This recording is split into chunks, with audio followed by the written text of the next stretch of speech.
kawan sehat, saya Dr. Yan Dewi Auriani, dokter spesialis kedokteran fisik dan rehabilitasi di Rumah Sakit Daerah Gunung Jati, Kota Cirebon. 1,5 tahun pandemi COVID telah berlangsung.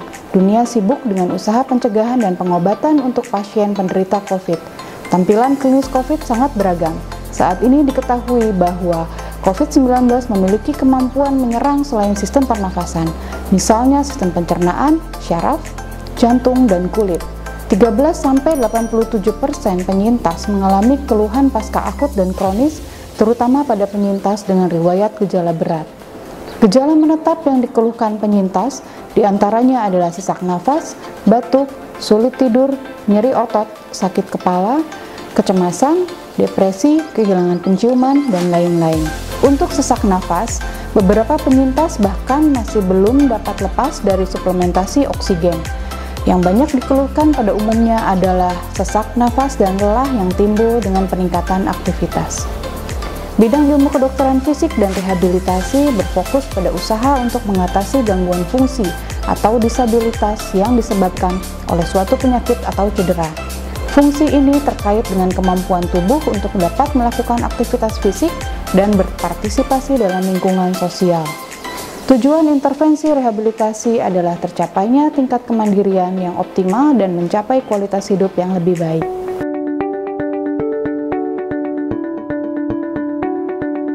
Beberapa hal yang penting dalam pemberian program rehabilitasi pada penyintas COVID-19. Yang pertama adalah penilaian komprehensif. Dilakukan untuk mengetahui kondisi klinis penyintas dan risiko latihan.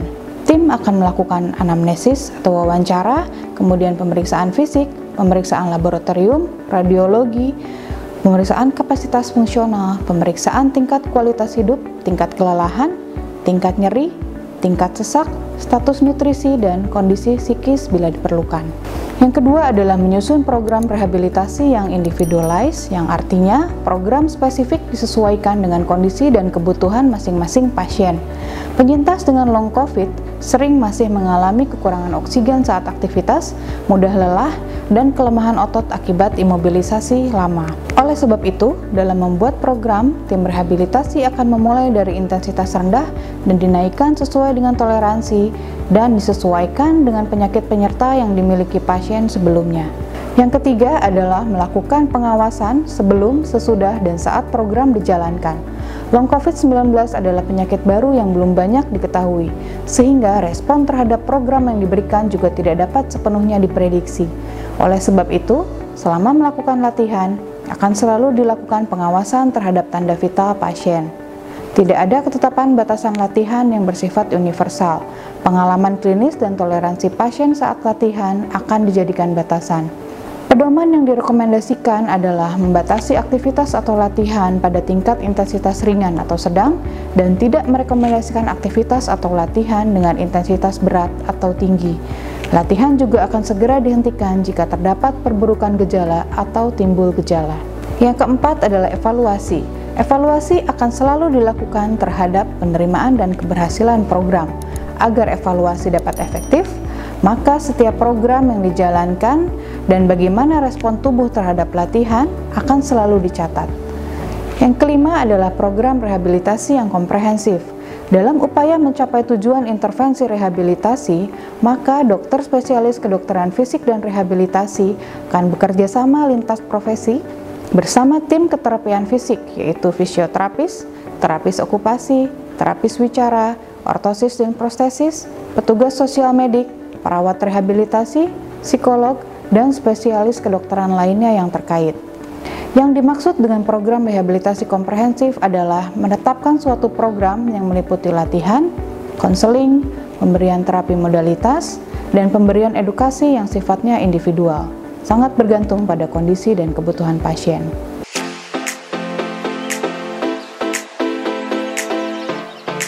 Jenis latihan yang dapat diberikan yaitu yang pertama latihan peregangan, yang kedua latihan penguatan otot pernafasan, latihan aerobik, latihan penguatan otot anggota gerak, dan latihan pernafasan yang berupa manajemen postur, latihan pengembangan dinding dada, latihan batuk efektif, dan penyesuaian ritme pernafasan saat aktivitas.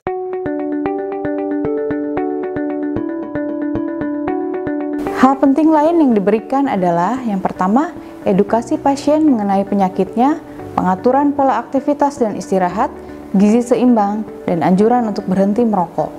Yang kedua, pengaturan posisi dan konservasi energi. Yang ketiga, manajemen psikologi atau kecemasan.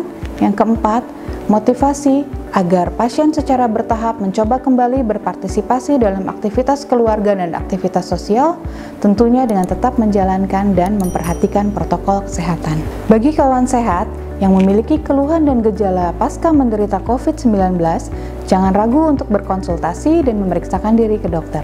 Salam sehat dari Rumah Sakit Daerah Gunung Jati, Kota Cirebon.